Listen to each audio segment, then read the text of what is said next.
Hello everybody and welcome back to Rust. This is episode 5. So if you joined us last time, we did a little raiding around the map, and I think it's finally time to finish what we started with our base here. So far it's only 2 stories. We want to make that one more story up to a 3-story building. And the main purpose of this top story building here is not really going to be for storage. It's not really going to be for hanging out too much. It's going to be for defending the fortress from any possible raiders that decide to come by and mess our day up, which is usually what happens in this game. I have a very cynical viewpoint in this game, if you guys haven't been able to tell so far. So here we are. We're going to basically do the same thing we did before. We have our pillars, and we're going to grab a doorway. Again, we always just want doors. The more doors in your base, the better. We're going to do something a little differently this time around. We're not just going to wall it completely up. I've gone ahead and made some wooden windows. And what I think I'll do with these windows is kind of put them on the corners here, a couple corners of the building. I might put some facing this way, and maybe a couple more facing back this way. I might put a little more at some other time. Let's just see. So we'll put some back here so we can see the back. We definitely want to put some over here, and we kind of want to put one, let's see, maybe we'll just do the corners. We'll kind of do something like this where we can see out of the corners like that.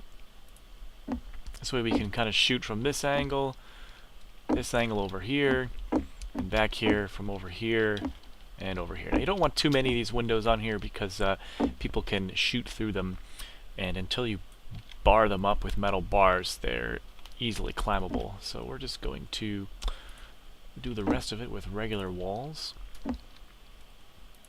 It looks like we need one more wall.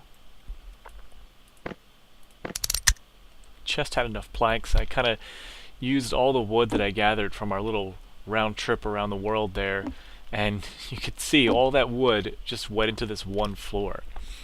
And I still think we might actually need a few more pieces of wood for the ceiling. So after even all that, we still didn't have quite enough to finish our little fort. Really stressing the fact that you need a lot of wood here. Okay, that's in place. And let's go ahead and put on the ceiling.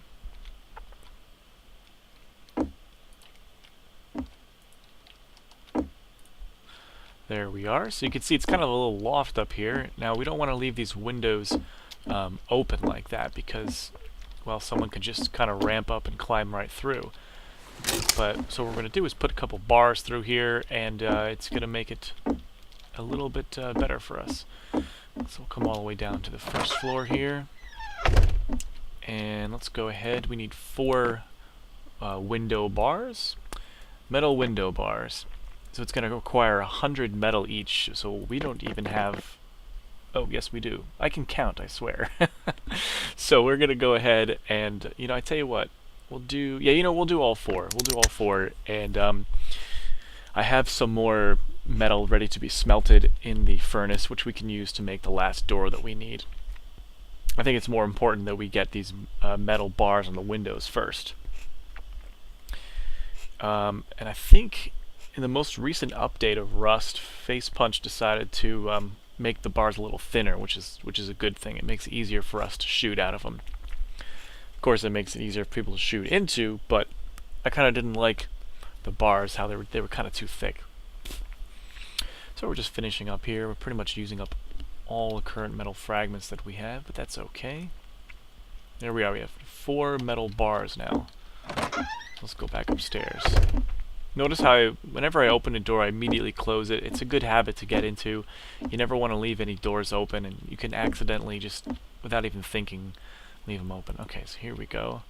And yes, it looks like they are definitely thinner than they were in previous editions, so we'll just put these bars here like that.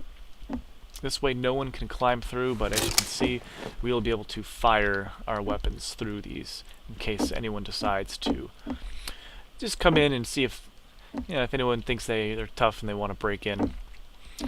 So let's go ahead and go back down here, and I'm just going to start smelting the rest of my ore. So I do have a lot of ore. Let's just use the rest of the wood for that.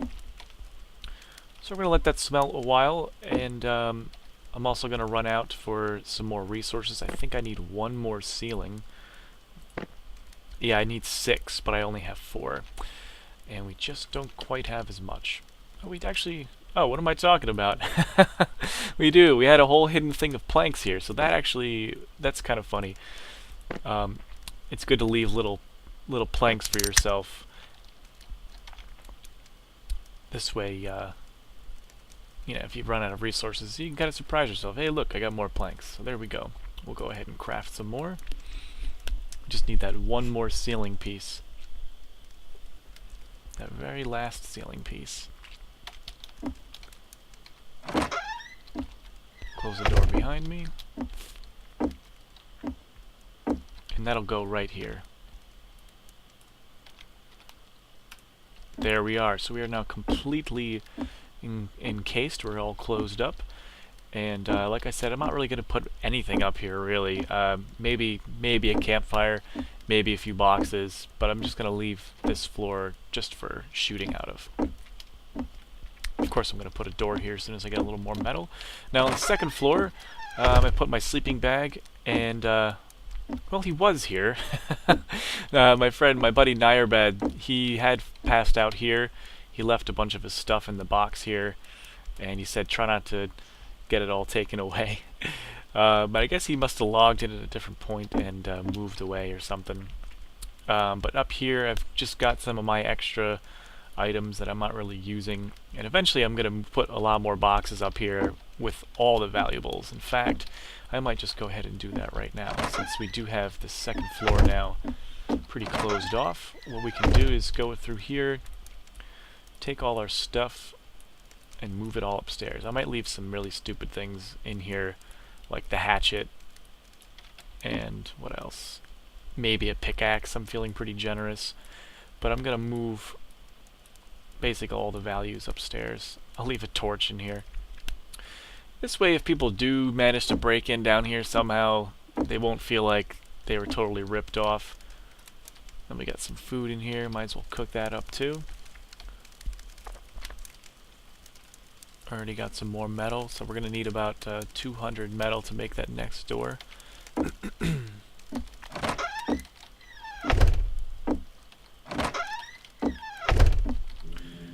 we're just going to come up here. Here's the other boxes.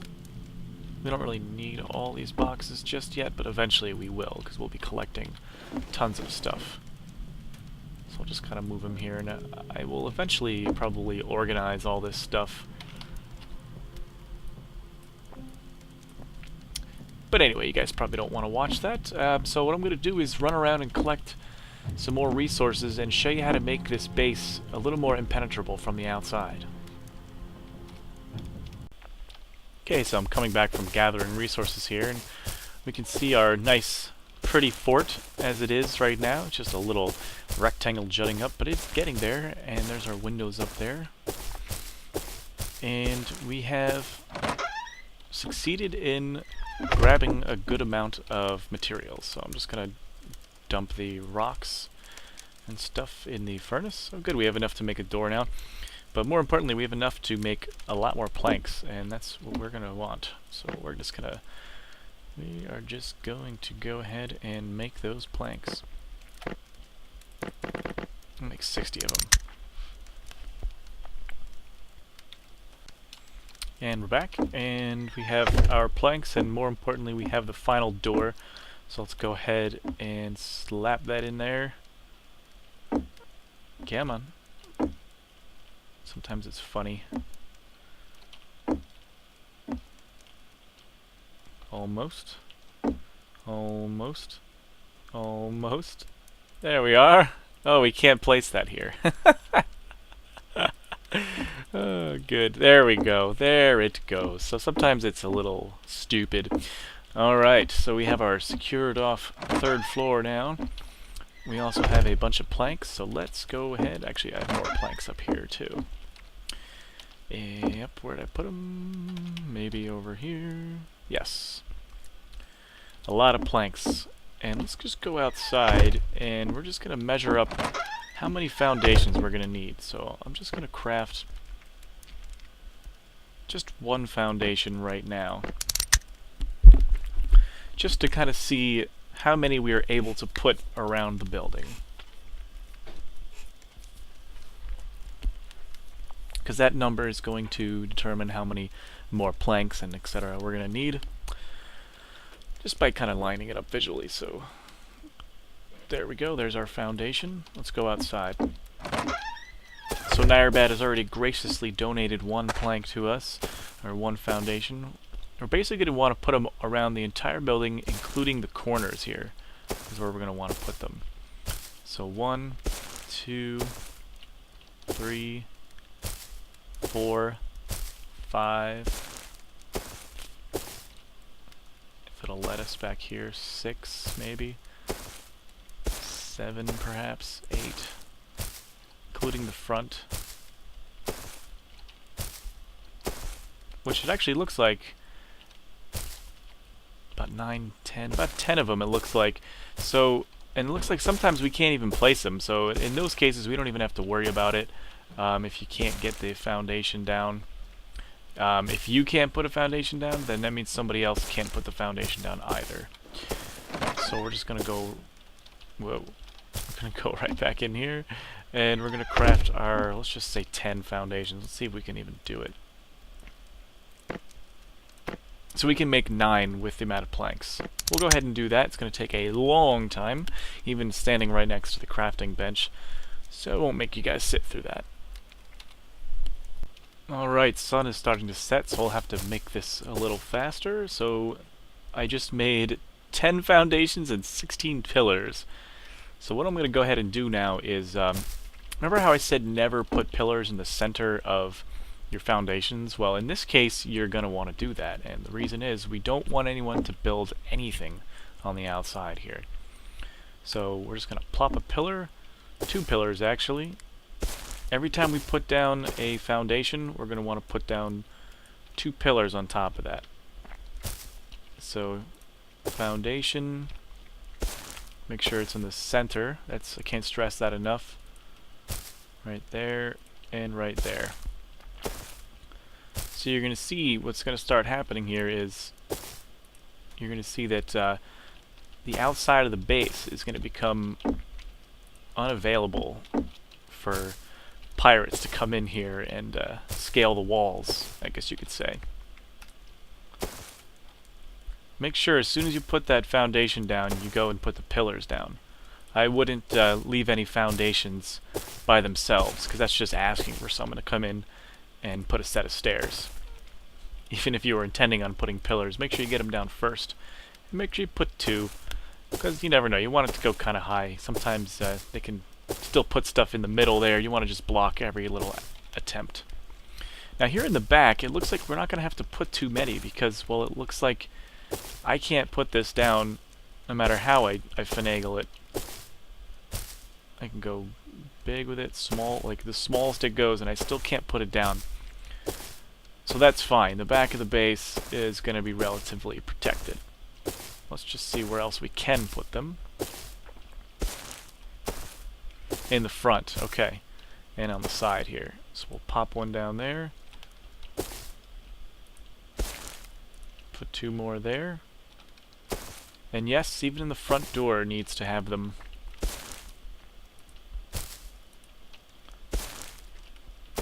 See if I can put this last one. Now it's kind of flickering. I wonder if that means something. Maybe somebody else would be able to place it. Maybe not, though. So I can't seem to be able to put it anywhere back here. No matter what I do. So I'm gonna call this base pretty well protected now. Now, I'm not saying it's like 100%. It's still possible that someone might be able to, obviously, you know, if people come by with C4, they're just going to slap it on the side here and blow the doors down anyways. But luckily, C4 is pretty hard to come by in this game. You have to go through a lot of channels in order to get C4.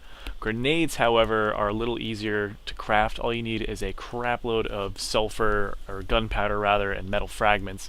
Metal frags and gunpowder make the grenade, but of course you need to find the blueprint for the grenade first. And I think it takes a lot of grenades. It takes like 11 or 12 grenades to bust down one wooden door. Or one door, not wooden door, one wooden wall here.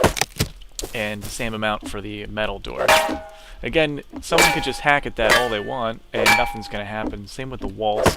Those won't break. And I'm fairly certain the pillars don't break either. So, for now, for all intents and purposes, this building is pretty secure. So, that's how you'd go about making this thing a little more break-in proof. So let's go back in here, and there's another thing we can do. If you like a particular look here, you can go in and craft the those spike walls. There's a large spike wall and there's a regular, like a smaller spike wall. And just like we saw in a previous episode, somebody had booby-trapped their base. They somehow were able to put a bunch of spike walls beneath the floor, and so whenever somebody walked in there, it would just spike them to death. I thought that was pretty clever. And I think we can go ahead, we can try to put that on our base too, just so it looks kind of neat. So again, I'll wait till we get a few more pieces of wood. We're going to need, what looks like per spike wall, 200 wood. Yep, 200 wood, so we're going to have to get about 600 to 800 wood. I just want to kind of put the spikes around here where there's no foundations. Not for any particular reason, maybe just because it would look cool or whatnot. So yeah, we'll go ahead and do that. Okay, so I've just come back from running around like a crazy person and harvesting basically all the wood that I could find.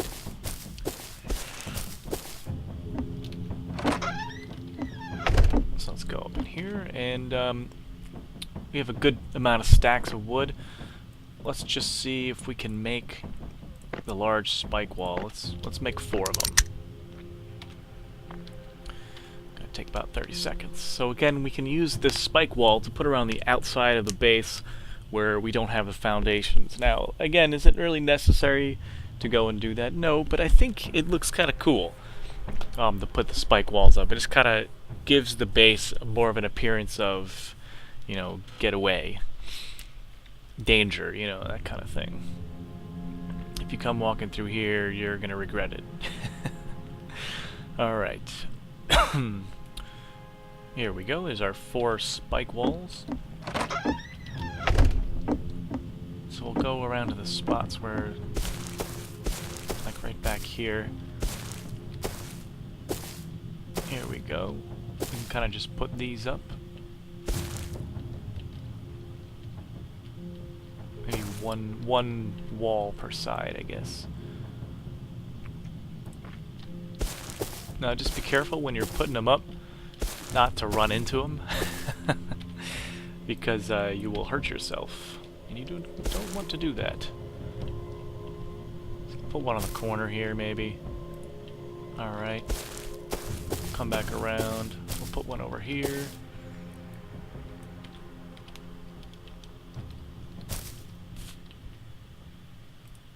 Alright. So we got some spike walls. Now it looks like we didn't need that last one, so we have an extra one. We got an extra one. So our base just looks a little more badass now. People are gonna see that from that side and go, whoa. Shouldn't mess with them. It's kind of like a mismatched kind of defense. We got the pillars on this side, and the spikes on that side. But you know what? For all intents and purposes, it's pretty secure. It's going to be a lot more difficult to break into. And let's see. Can we put one more? Nah, not really. Without it looking funny. So we'll just leave it at that, and that's fine. So that's it. That pretty much does it for this episode. I hope you guys have learned something. And now when you guys come up here to your 3rd floor, you can pull your trusty pistol out, and feel pretty good defending your base from any potential raiders. Alright, so I hope you guys enjoyed this video. Join us next time. We'll probably see what other opportunities we can do in Rust. There's a whole bunch of other stuff. Maybe we'll actually go on a raid. We'll craft some grenades, perhaps. We'll have to find grenades first. And maybe we'll try to break down some of the many houses that we saw. Maybe break in and kind of steal people's stuff. So we'll take a turn being the bad guys. But until then, see you later.